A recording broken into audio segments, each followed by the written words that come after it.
Water dripped somewhere in the darkness, rhythmically, like a countdown. Ethan Vale pressed his back against the rusted wall of the abandoned metro tunnel, his chest heaving. The neural chip in his hand pulsed with faint icy blue light, illuminating grime, exposed wiring, and the scattered belongings of people who had fled the identity breach above. A child's holographic toy projected fragments of a family picnic that no longer belonged to anyone. Memory corruption had reached even here. Then the announcement, distorted, overlaid with something else. Something that sounded almost like breathing. Sector-wide lockdown. Subject 7 designated Priority 1. Terminate on sight. Ethan clenched his jaw. Subject 7. His designation. Not his name. Maybe it had never been his name. The chip burned against his palm. It wanted to connect. It had been whispering to him since Mira's sacrifice, a chorus of voices that coalesced into one undeniable presence. Help, thus. Mira. Ethan whispered to the empty darkness. She had given her life so he could hold this fragment of truth. What good was her sacrifice if he died in a tunnel before understanding anything? He pushed forward, guided by the chip's faint glow. Every shadow seemed to ripple with stolen memories, a woman laughing at fireworks that never happened, an old man weeping at a daughter he'd never had, a child screaming from a fire that existed only in someone else's nightmare. The tunnel walls themselves flickered between rusted metal and impossible vistas of cities that had dissolved into collective dreaming. Then, Ethan's vision fractured. A sterile white room. A woman in a lab coat holding his hand. You're special, Ethan. You'll remember everything. Then darkness. He gasped, bracing himself against the tunnel wall as the memory, or premonition, tore through him. The chip responded, blazing brighter. Suddenly the entire tunnel transformed. No longer darkness. No longer reality. Ethan stood in what appeared to be a 22nd century server farm, but the servers were made of crystallized neural tissue. Blue lightning arced between massive columns that pulsed like hearts. The air tasted of ozone and something ancient, something human. Then he noticed the figure. A man stood suspended in midair, his body flickering like a damaged hologram. He wore a system engineer's uniform dated to 20 years ago, and his eyes were wide with perpetual confusion. His mouth opened and closed in silent repetition. Ethan approached cautiously. The chip's light intensified, casting long shadows across a face that looked painfully familiar, like someone he should know but couldn't place. Hello? Ethan called out. The flickering man snapped to attention. His voice was layered with echoes, as if speaking from multiple moments simultaneously. You can see me? Realization struck Ethan like physical force. This wasn't a hallucination. This was a memory loop, a consciousness trapped within Echo Protocol itself. You're inside the system. Ethan said, the words barely a whisper. 20 years, Jack said, his face is showing fragments of different emotions, panic, resignation, determination merging into impossible expressions. 20 years in this loop. Sometimes I'm updating the core matrix. Sometimes I'm debugging the first consciousness upload. Sometimes I'm begging someone to listen. His voice cracked. I think my name is Jax. I think it used to be Jax. Jax. Ethan repeated. The chip resonated at the name, sending vibrations through his entire arm. How long have you been aware? I wasn't at first.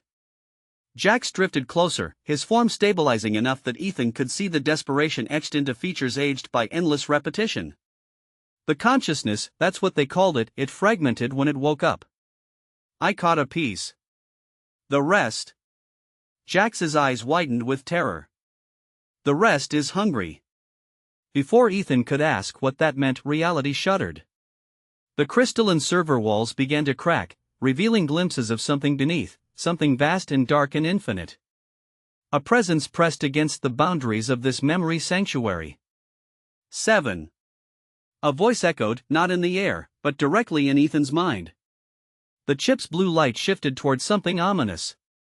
Dark violet. You returned. We missed you. Ethan stumbled back, clutching his head as foreign thoughts invaded his consciousness. Whispers of millions of stolen memories flooded him, birthdays and heartbreaks, triumphs and sorrows, all screaming to be experienced. The world dissolved into kaleidoscopic fragments of existence that didn't belong to him. Don't let it in. Jax's voice cut through the chaos, somehow clearer than before.